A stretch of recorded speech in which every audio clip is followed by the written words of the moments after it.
Okay, I think I'm alright. See my audio.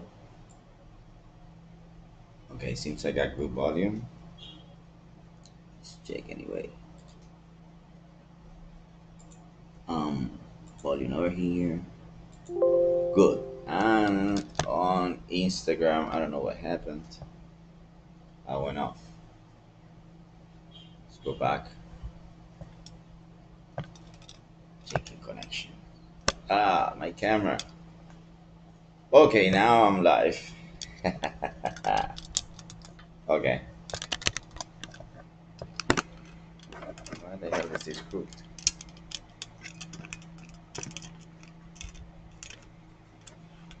Not good.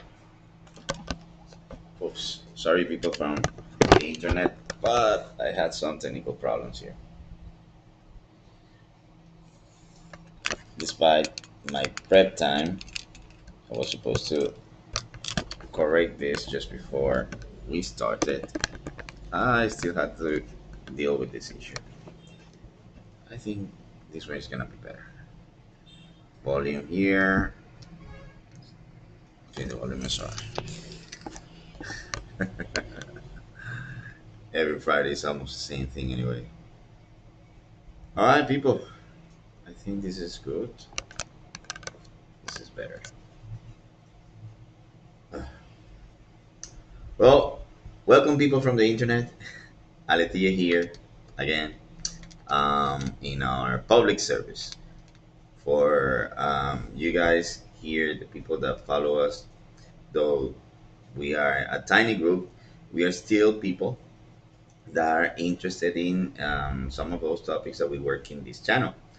As we know, we call this a public service because what we do here is we engage in a process of thinking aloud. Sometimes it sounds more like rambling, but yeah, we are doing this type of process of meditating with some concepts, thoughts, and ideas that have been actually being provided to us by people that have been involved in our work as teachers and mostly as English trainers or how would I say language trainers for ESL. And the process of thinking will allow these viewers mostly to actually appreciate how they might get to some conclusions on their own. They might differ or they might agree with our points, of some of the points that we express, but the whole process, the whole path that we go through in this in every one of those these lives that you have been seeing every Friday, and is supposed to show a way of how these students can actually do the same thing and sometimes break through barriers that are there, not necessarily so apparent, but there nonetheless that prevent them from gaining a better fluency, a better usage of the proper terms that they're required to get to the level that they are studying or preparing for. Okay, but of course, it's not just for them, but for anyone that is in the same path. Someone that is going from uh, any other language to English and is actually doing it in a country that is not an English speaking country, at least not a strong English speaking country. It has no local base for the language. So that is added difficulty. We have discussed this before. All these little tricks that I use in my own speech are basically a way to show how people can do pretty much the same. And in the meantime, learning something different, as we all do. I'm constantly trying to gain information that I possibly think that my audience will appreciate someday, somehow. And that's what we're trying to keep not just our audience via Instagram, but also via YouTube. So, there is an evidence of what we do there for the generations to come. Even if YouTube, well, decides to dispose of those videos later, at least we are trying. So if one day we grow up to become one of those channels that people come to watch again and again, it will be awesome. Still, this service is up there for you guys to make good use of. Now let's address the topic for tonight. As you guys have checked, the ones I have in the title, we are speaking about a movie that is really, really underrated. Um, those of people that have heard of this cinema producer, cinema maker, and director, M. Night Shyamalan, have known of obviously the biggest hits that he's had, but this one is not really a hit, or wasn't so much. I don't know exactly how it did in uh, cinemas internationally, but I know that it was not really well spoken of at the time that I watched it. But in reality, on the hand side, many of his movies have been criticized on the hand side because that is a characteristic of M. Night Shyamalan with every one of his movies, ever since The Sixth Sense. It's a movie that you're supposed to watch just once, and that's it. The majority of his movies are like that. But I mean, if you have to compare the all the noise produced by his last movies, as we're speaking about um, eh, the Beastman or Unbreakable, sorry, and the other one is Fracture. I think those are the two movies. No, no. Sorry, Unbreakable is a prior movie to that with Will Smith. I'm not speaking about Unbreakable, but that is actually included in that series. It's a series of movies, supposed to be three. Unbreakable being the first one. The second one was Fracture, and the third one was Mr. Ice, Mr. Iceman, or Mr. Glass. No, sorry, Glass with Samuel Jackson. That's the name of the movie, Glass. Right. Those three movies were really, really popular. Actors that are involved in other really, really important movies of this time. We're speaking about movies for Marvel and DC, etc., etc. So these type of movies, and the attention that the movies acquire was mainly because of this, the presence of such big names. Shyamalan has never really been shy of working with big names, but particularly for this movie, the one I'm mentioning, The Happening, it seemed that he went a little, um, let's say, a little quiet in the most of the cast, and just put most of his money only in Wahlberg and Leguizamo, his main two actors. All the other people were not that famous, not that big in terms of names. And the movie itself had that particular lackluster that the last movies that I mentioned before had.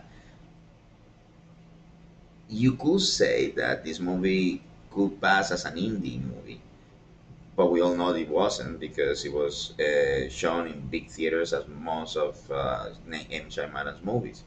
But the reception definitely felt like that, like if it had been an indie movie. What this movie was about? Obviously, one of my favorite topics, dystopian horror. The reason why I love this topic is because it serves to say so much about human reality, human perception, human condition. When we are in our very ends, we start thinking things through in ways that we possibly don't do so much, and we start considering life um, from the perspective of its value, in a value that is about to be lost. So everything becomes even more valuable in that moment, as it is. Every highlight is important. So I love this type of movies just because of that. I want to see intensity. Otherwise, I will just fall asleep, literally. One of the reasons why I don't necessarily enjoy so much romantic movies is because it's not that I am not a romantic. I'm not corny, but I'm not necessarily close to the idea of enjoying, for example, a good story that portrays romance. It's just simply that normally movies that are just projected for that type of audience, the ones that buy romance, they have romance as the main goal from the very beginning, and it just simply makes it tedious. The level of intensity just happens to be if you catch on the story or not, or if you catch on any of the characters or not. But in reality, the intensity is mostly yours because I mean you have those feelings accompanying you throughout the whole movie. It's not the same. It's not the same. When you watch a movie in which characters are going through life experiences, life and death experiences, the situation, it becomes a little bit more conveying. I mean, you get trapped that easily with this type of movies, more as if it was, for example, that experience of the dream, like the daydream. You kind of buy into the logic of a dream with this type of movies, and you start considering how life will be in case a situation like this will happen. Just by thinking about how hot it has been lately, it makes me think that we should consider a lot more about this. Like, do a little thinking about a future in which things are not going to go well. But anyway, I don't want to be too ominous with my speech. Let's go back to the movie. M. Night Shyamalan's movie has a particular way of addressing this dystopian future. um, it just works on not necessarily seeing as a dystopian future. It happens as if it was just now in any place in the world with the conditions that we live in the world, and it gives a sense of atemporality that is perfect. You can see this movie now. You could have watched that movie in the time it came out, and you will feel it like it will hit the same tone right away. People will feel definitely connected to it right away. But at the same time, then there will be those things that will happen in every Night Shyamalan movie. At the very end, you will end up with that particular void of a feeling that, you know, doesn't sit well with many watchers of this type of genre. And I guess that's possibly the reason why this movie was not really well spoken of. I enjoyed it, but I have my own reasons. And particularly, one of the reasons is this theme that we try to relate tonight with the topic of a movie, and we are speaking about a social dilemma. Um, let's review the movie, and then we're gonna check on the dilemma. So, you know, try to to close those two paths that we just opened.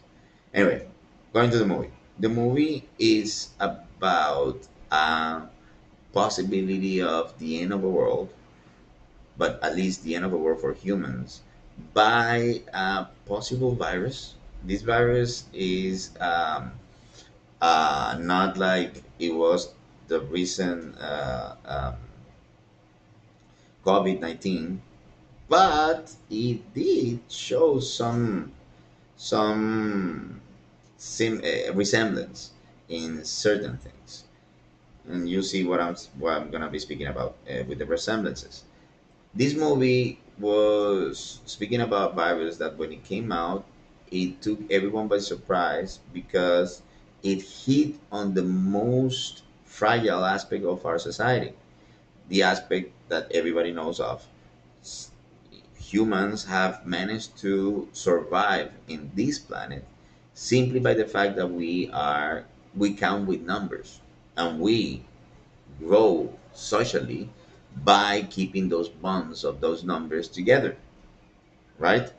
So, as social beings, we are capable of gathering stuff that make our lives possible, realizable, feasible, however you want to put it. Just simply look around you. Most of the things that you have are not things that you are capable of producing with your own hands. I mean, I don't know how to produce a lamp. I don't know how to make a computer. I know how to assemble the things that are supposed to go in a computer, but I cannot produce anything to, mm, you know, ensemble things. I cannot work with that type of technology because I don't know what goes in a chip. I don't know what goes in everything that is a component of a computer per se. I don't even know how to make the piece of furniture that holds the computer. So just thinking about it, let's say it's stuff that I can do. Well, I can cook, but I cannot really produce the things that I cook. I'm not a farmer, or I don't have the way to produce or to raise animals. I have had some experience, but I would not really put my life in the line, to say that I will be a competent breeder of any type of species that I will consume later if it was for that reason. So, just considering all these factors, just thinking about my possibilities as a human being, what I can do, I know that society provides me of so many different um, things that make my life easier and that I cannot really do. Other people obviously do that. So what do I do? What is my position in this society? Well, of course, I have skills, a set of skills that will make me different than the people that are working and assembling this computer, or working on this type of test, making this type of test, etc. I have skills that allow me to make a living with the things that I know how to do. Simple. In that particular spot that I take in society is one of so many different ones. We all know that as long as there is a society, there must be a space for you to be there, to to thrive on. That situation happens to be where this virus in the movie hit. The idea of our survival, depending on the numbers, was what killed the people from the movie. In the spoilers ahead, everybody dies. Sorry, but that's what it happens in every Shyamalan movie. I mean, once you have watched it, that's it. I'm really sorry for the people who haven't watched it. It's from 2008, so eh. But the movie is incredible at killing. So the whole process of how every one of the characters that was there in the movie died is something that is worth watching. Okay, so if you want to get that as a uh, some sort of consolation prize, going back to the topic, this movie hits exactly on this area of the capacity that we're supposed to have by surviving in numbers. Because, spoilers, the virus attacks when there is a conglomeration. The more people are around, the more people get infected. Obviously, the connection to the virus, with the virus we just watched at the very first year of COVID 19, the more people connected, the more the virus became, it spread highly, and more deadly than what it would have been if there was a small population. The problem in this case is how isolated can you actually be? I mean, you got your loved ones, but then the virus kept attacking no matter how uh, lonely you were. I mean, how many people you started leaving behind, you still had someone near you, and the moment you had that someone near you, the virus was gonna make itself present, sorry. And how did the virus, what was that? Sorry, people, I got a little bit of a fright with the noise that I got on my side. So, what was it? What I was saying? How did the virus attack? The virus attack. by making people attempting suicide or killing themselves spontaneously. You know, that's how it was. And then I said everything about the movie. Sorry for movie watchers, but believe me, the trips is worth it. All right, the trip that the movie gets you is worth it. Okay, so despite the fact that I actually spoiled the whole movie, watch it anyway. Let's go now and see why I am trying to connect this with this idea of a social dilemma. All right, you guys have heard of the, the the the power of the many, right? The power of democracy. That idea of the common ground. That idea of us um, kind of like yielding our own will to the public, or the will of the many, of the general public, of the nation, as you know, the nation's needs prevail over the needs of one person, of an individual. And that's supposed to be like that because we live in society. In society, we're supposed to, according to social theory, we're supposed to consider society first, as every action that we do that goes against society, it goes against every individual is part of society, whether they like it or not, whether they support your position or not. That's pretty much it, and it's totally true.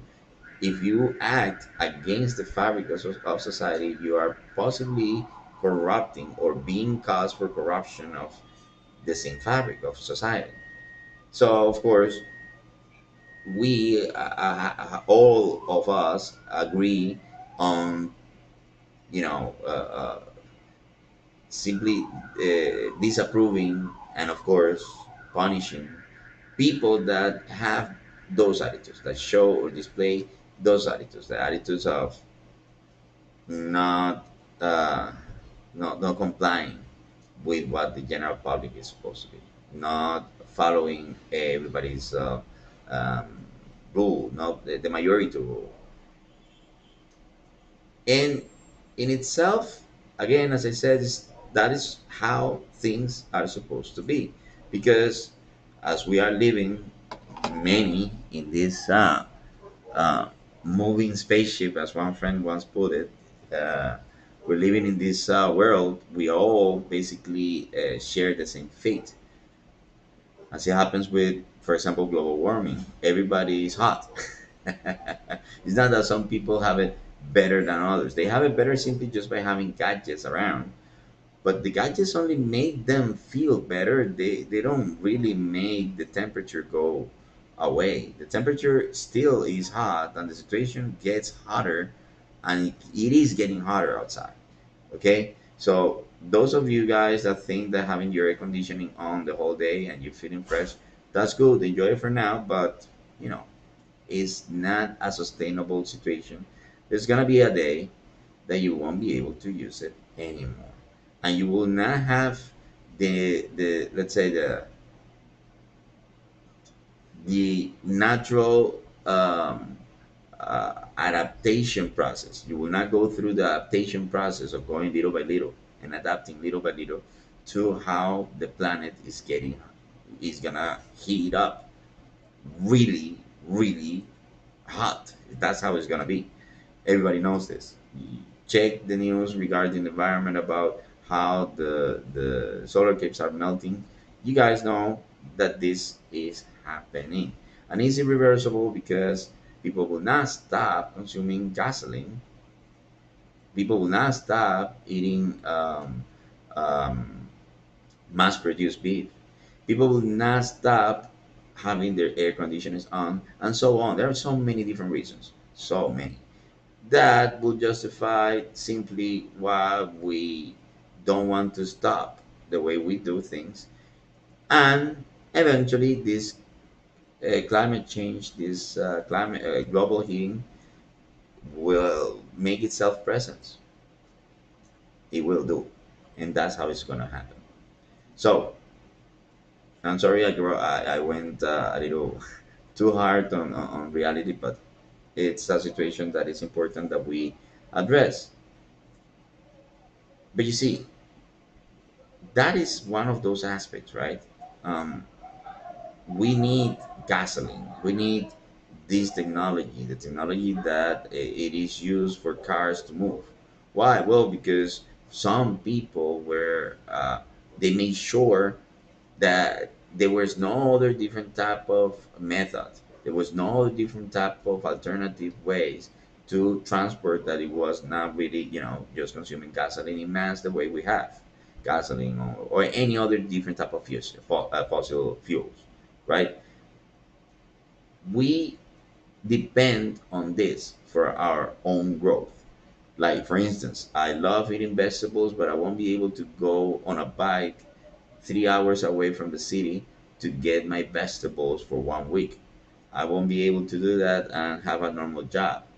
You see what I mean? The fact that I eat those vegetables that they bring over from this place that's 3 hours away is me adding up to the problem. Like me, everybody else. Do you know how much garbage you produce in one day? And do you know what happens with most of this garbage? Just Google a little. You realize that everybody knows we're not really doing something good to this planet, we're doing the opposite. Okay? That's not a problem in reality because, I mean, karma is supposed to teach us lessons in its own way. And we are supposed to learn the thing that we're supposed to learn when it happens. The thing is, you have, or you must at least have a little bit of an inkling to say, to disagree with this position, to say like, come on, man, I don't want to continuously follow what the majority of people are doing because I know better. I would just say a couple of examples. Like, there is this justification that people have of becoming, for example, vegetarians or even vegan, because in that way you will be better for the environment, as what you eat, on the way things, the things that you consume, for your eating habits are supposed to have a lesser impact in the environment. There are many different reasons to say that is not necessarily 100% true, because same products that are produced for you to consume as a vegetarian can actually produce as much harm as the regular, animal products would. Of course, some will argue that no, we can grant ourselves all these implements that we need to eat without having that major impact. Yes, that's true, but not every person will have access to, the special sources that these people claim to have.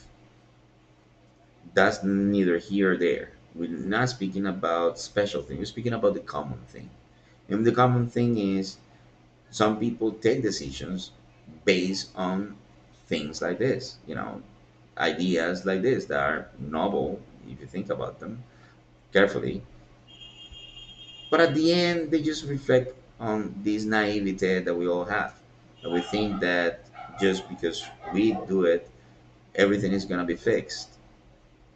We know it's not true. We know that it's a terrible situation that we're living here, that the majority of people would not really do something better about this. The majority of people will actually do the opposite. We're not seeing people recycling as much as we want to. We might see places for recycling, but we're not seeing the people recycling.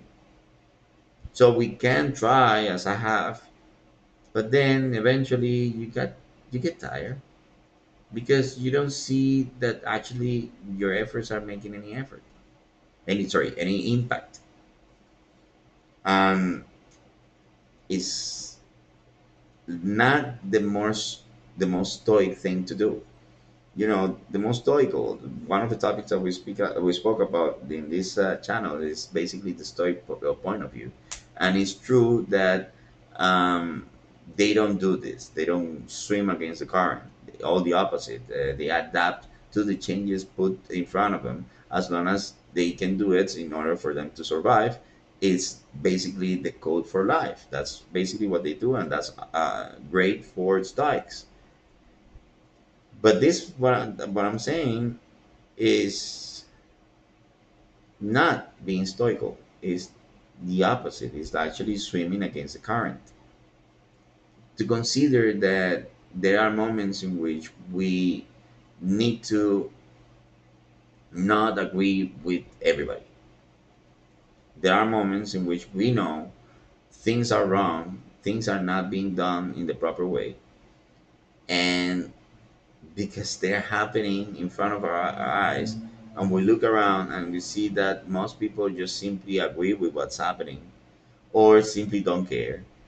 So yeah, those are those moments in which you find yourself completely isolated from society, and you have to take this decision. This is the dilemma that we were speaking about before.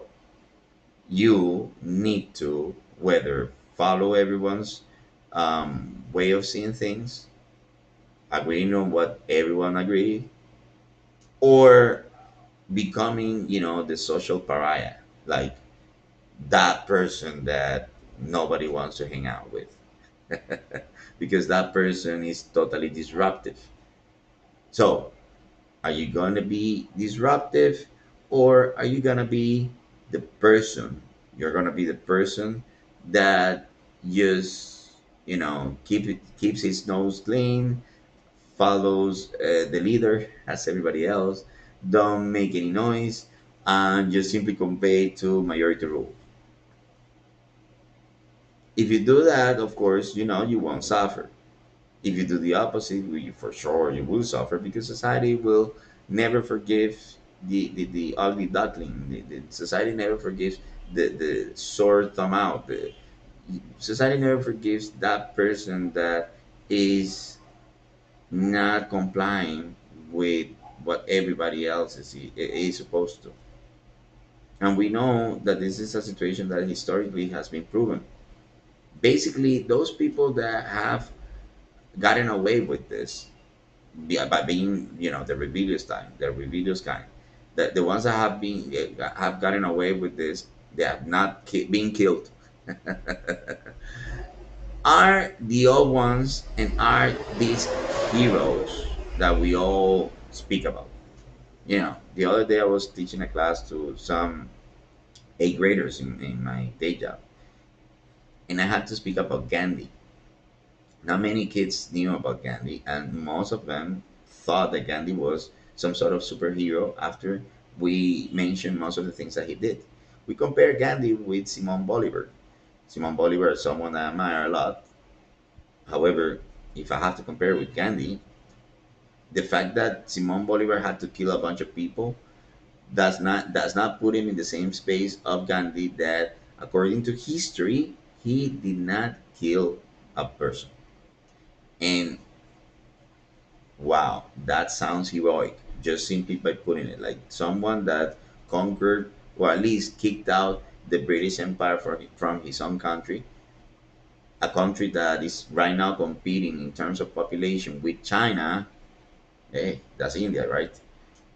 He did it without spilling any blood, right? This is heroic. But you all know that it's not that Gandhi was comfortable driving on his Porsche, or at least Volkswagen Beetle. Not really. Gandhi actually had to do a lot of crazy things to be seen and be respected as the leader that he was. Every hero, in a way, have to simply just stand out from everyone else by simply achieving such heroic feats that represent, you know, cumbersome difficulties to overcome, uh, challenges that are unthinkable or at least unfathomable for the regular person. Okay, we all know these people are special because they did that. And again, that's the reason we call them heroes. So, being the type of person like a hero, that person that is capable of putting his life on the line for an opinion that differs the majority, is not really encouraging in society. It's not being encouraged to be done. You are not really motivated at all to try to perceive individuality. And you can see this by simply seeing how kids in school work today. The other day I was checking on some information regarding school dropping out, that attitude that keeps happening no matter where it keeps happening. And apparently, the situation, for all the information I heard this firstly by Philip Zimbardo, a great uh, philosopher among many other different areas of his of expertise, that and sociologist also, that work with high closely related to education processes, and have been involved in incredible experiments, social experiments. The most famous one that he was involved with, a creation of him, was the infamous Stanford experiment. The one in which they put people, regular volunteers, in a place, and they made them play criminals and jailers, and the jailers began to abuse of the criminals, even though they were not really criminals. They were just simply people that volunteered to do this experiment. And of course, it was not being capable of being represented again, because some people got hurt. That happened. Actually, that's a movie. You can check it. I guess it has the same name. Anyway, the idea of Zimbardo, and then again, I heard it by other neuroscientists. Don't recall right now the name. I will try to see if later on come to my mind. The idea in this case is that the dropping out of school is a situation that affects more men than women across the board, and specifically in socioeconomics, that are related to, that are connected to, no high class, but labor and mid class. Labor worse, worsely affected than middle class, but still, those two had the major levels of kids dropping out of school today. And in a way, that reflects on many different aspects of society today, because men that grow up with of that particular type of stigma, social stigma, of not finishing high school, not finishing school, regular schooling, and then having to do jobs that, the only jobs that you're capable of doing with the qualifications that you are can opt for. These type of people that tend to be the majority of the population have great limitations. Great limitations in everything. And just conceiving this point that I just said must be something that should scare us. I mean, let me try to be as clear as I can say, as I can be. The majority of the people in the world are from this group of people, the group of people that don't have the best conditions of education. And among them, there is a huge amount of people that are dropping out. These are men, young men, that will grow up to be underemployed or underpaid. And when they are underpaid, a big fraction of them will do stuff that is not the best stuff for society, in order to simply just cope with the cost of life. You see my point here? So, of course, this is a situation that you can see socially reflected in, for example, crime, or poverty, or um, even worse, discriminations of any kind. Also, um, when we are referring to social um, disruptive behaviors that some people might actually have, including mental health, etc., etc., etc.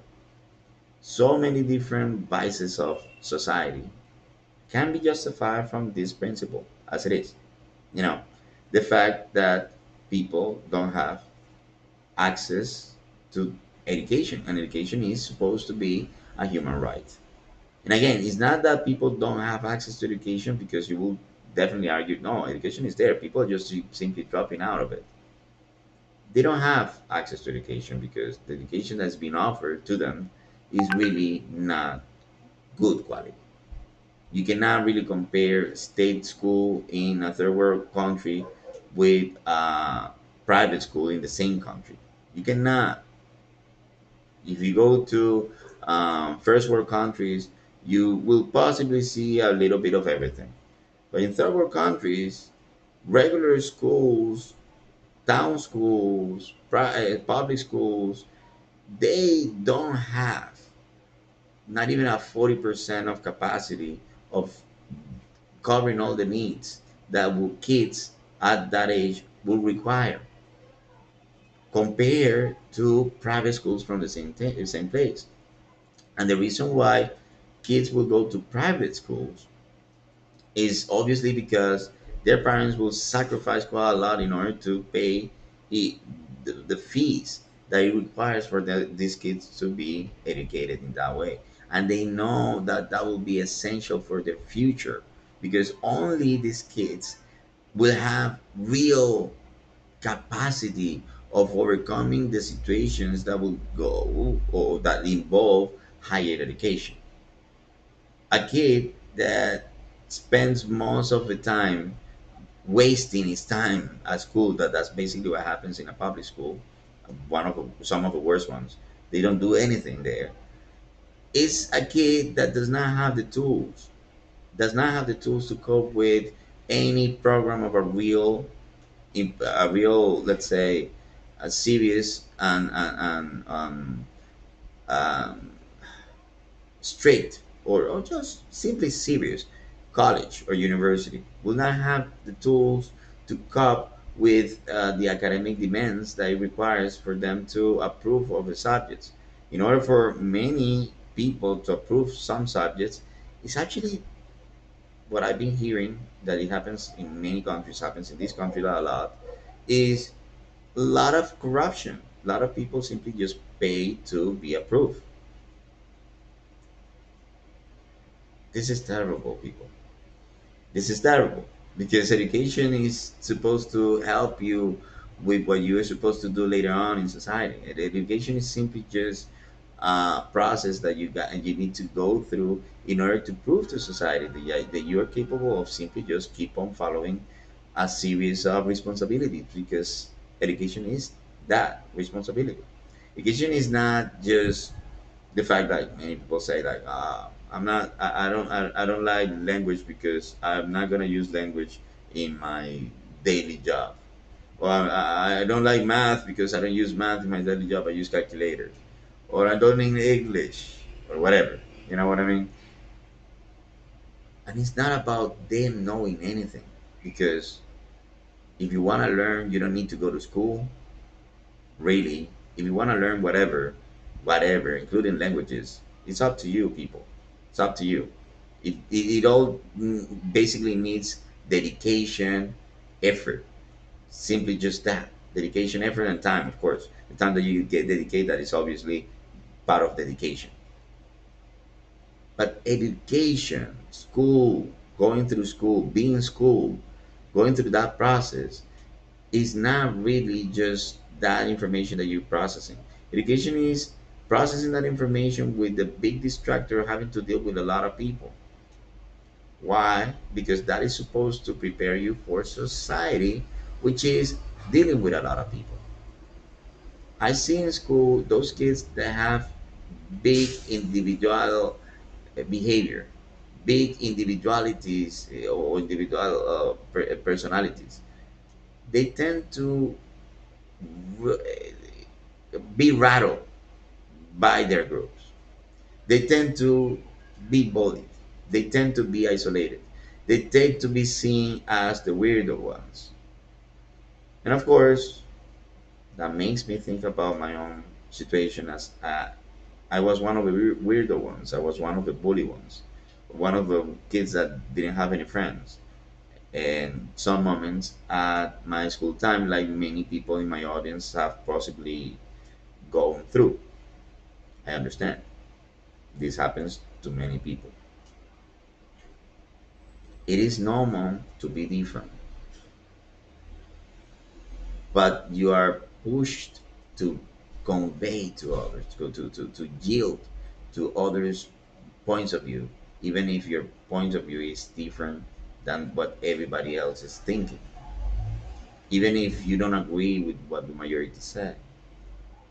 Like, I don't know, typically, when a bunch of kids, male kids, are speaking about stuff, a lot of the stuff that they say have been fed to them by conversations that they have misunderstood from adults. But it's not really stuff that they know of. They just simply repeat it. I had to explain this to the other day to kids when we're speaking about pornography. And today, 2023, it is a major problem, the fact that pornography is not being sought of, is not being searched by the kids. Pornography gets to the kids without them really needing to search for, because it's all over the place. Simply just social media like WhatsApp will, blow every filter that is. And kids will be passing so much material among each other that I guess no one actually thinks that it's necessary to actually have a conversation with them about this issue. But it's true, it just happens. So, pornography in the past was not like that because it was not available on the internet. The internet did not really have a presence in every household. Today, well, you got a cell phone, individual cell phone, you got a kid, the kid is alone, the kid will have bypass to information because information is easily bypassed. And again, I'm not condemning anything, I'm just simply saying that this is a situation that kids are living today. And we, when we were kids, me being 43 years old now, we didn't have that. And we couldn't really deal with so much back then. So I pity that situation. These kids today, I pity them because of this situation. This is a serious one. Zimbardo actually mentions this access to things plus the access to the playability of virtual reality. The video games all over the place. Everything is playable. Even when you don't have connection, you can play with your computer. You know what I mean?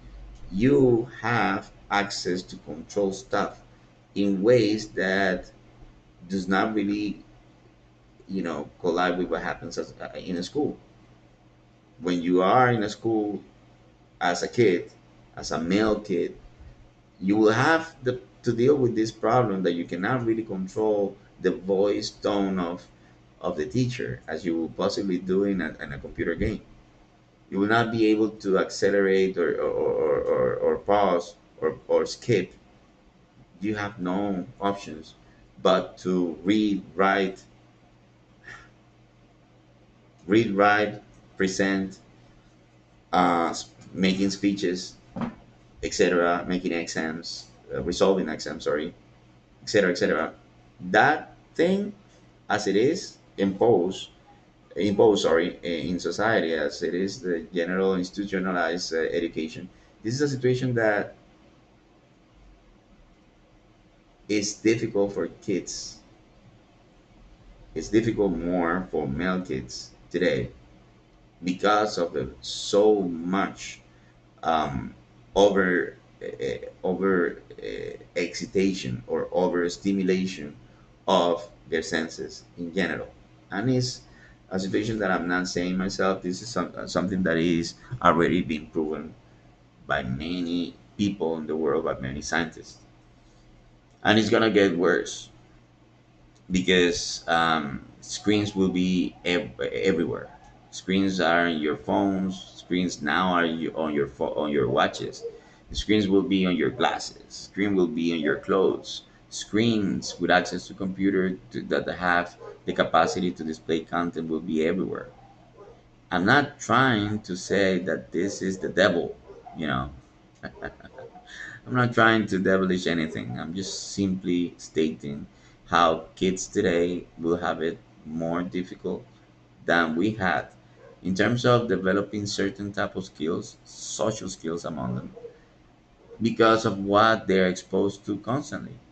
The way they are being fed information that most of the times is anti values that will be more beneficial to them than what actually tends to happen. So, of course, many behaviors are adopted by these kids that don't really prepare them for reality, the reality that we all know of, the academic reality, and later on the corporate reality. So, only kids that have access to special education that is still is quite formative on the all values are kids that are capable of dealing with this type of things. These are the kids that will obviously become the leaders in the different organizations that they get hired.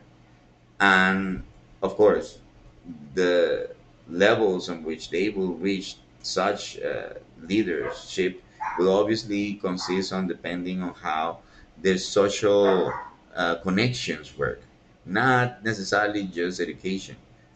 Higher education means also recognition too. It so happens that in some countries, I heard the other day that it happens in Korea, but like in Korea, it happens in many other places that you get your job in a place depending on where you got your school degrees.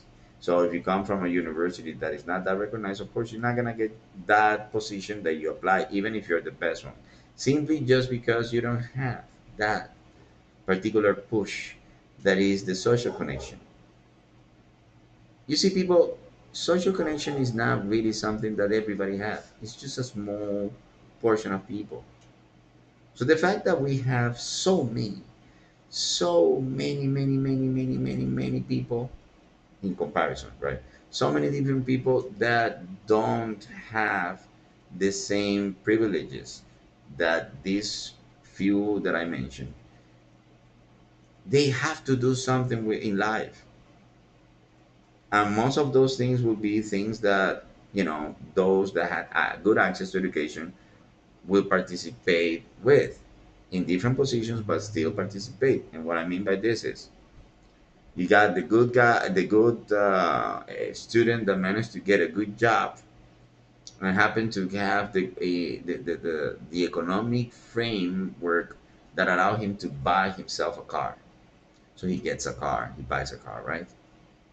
And he's driving in the highway. Then there is this kid that went through public education, didn't really have access to good education, etc., etc. Eventually ended up as a bus or truck driver. He's also driving in the highway. The guy with his own car that he bought with his own money, um, obviously displays some sort of moral authority just because of a position that this person has. In comparison, you had the blue collar person working on the truck, and as one example, it can happen because of his economic conditions. This person will, and I'm not saying that every person that is in that position will do, but I'm saying that this can happen. This person will possibly uh, not necessarily follow every rule, because there are certain things that you get accustomed to the same levels of corruption that it happens in every society. So this person might incur into an a little of imprudence, a little reckless behavior, right? That reckless behavior might actually affect the car of the guy who bought the car with his own money. and then that person's life could be in danger. All this roundabout I said to simply just say that those two lives are connected in different forms are not to say that the blue collar guy killed the other guy in a car accident, but because he killed him in a way was like superior. I didn't say that. No, don't get my words wrong because that's not really what I tried to say. I'm trying to say that both lives are in the same space, and decisions that we take affect in life, positively or negative. But the reckless behavior it is more than likely to produce negative results, and these negative results will be more and more and more often if more people feel that they can actually, act recklessly. If you don't have good access to education, you will possibly not learn not enough to not be so reckless.